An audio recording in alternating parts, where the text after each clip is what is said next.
ay isang simpleng tao, aking napatunayan. Mapagpakumbaba sa madla at maging sa kaibigan. Siya ay idolo ng marami, matanda at kabataan. Idolo ng inyong lingkod at tunay kong hinahangaan. Kung paano kumalinga sa kapos at mahihirap. Turi ng taong ating hinahanap sa hinaharap.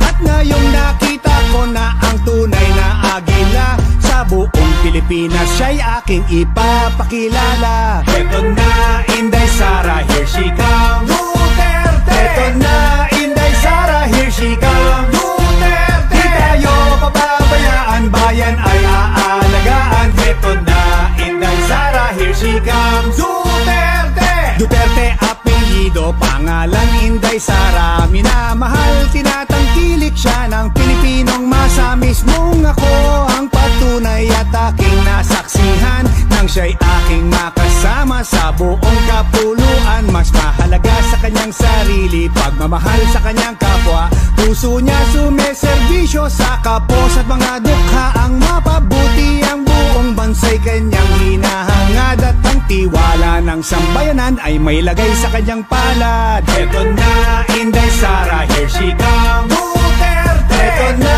Inday Sara, here she comes. Duterte! Di tayo pababayaan, bayan ay aalagaan. Eto na, Inday Sara, here she comes. Duterte! Eto na, Inday Sara, here she comes. Duterte! Eto na, Inday Sara, here she comes. Duterte!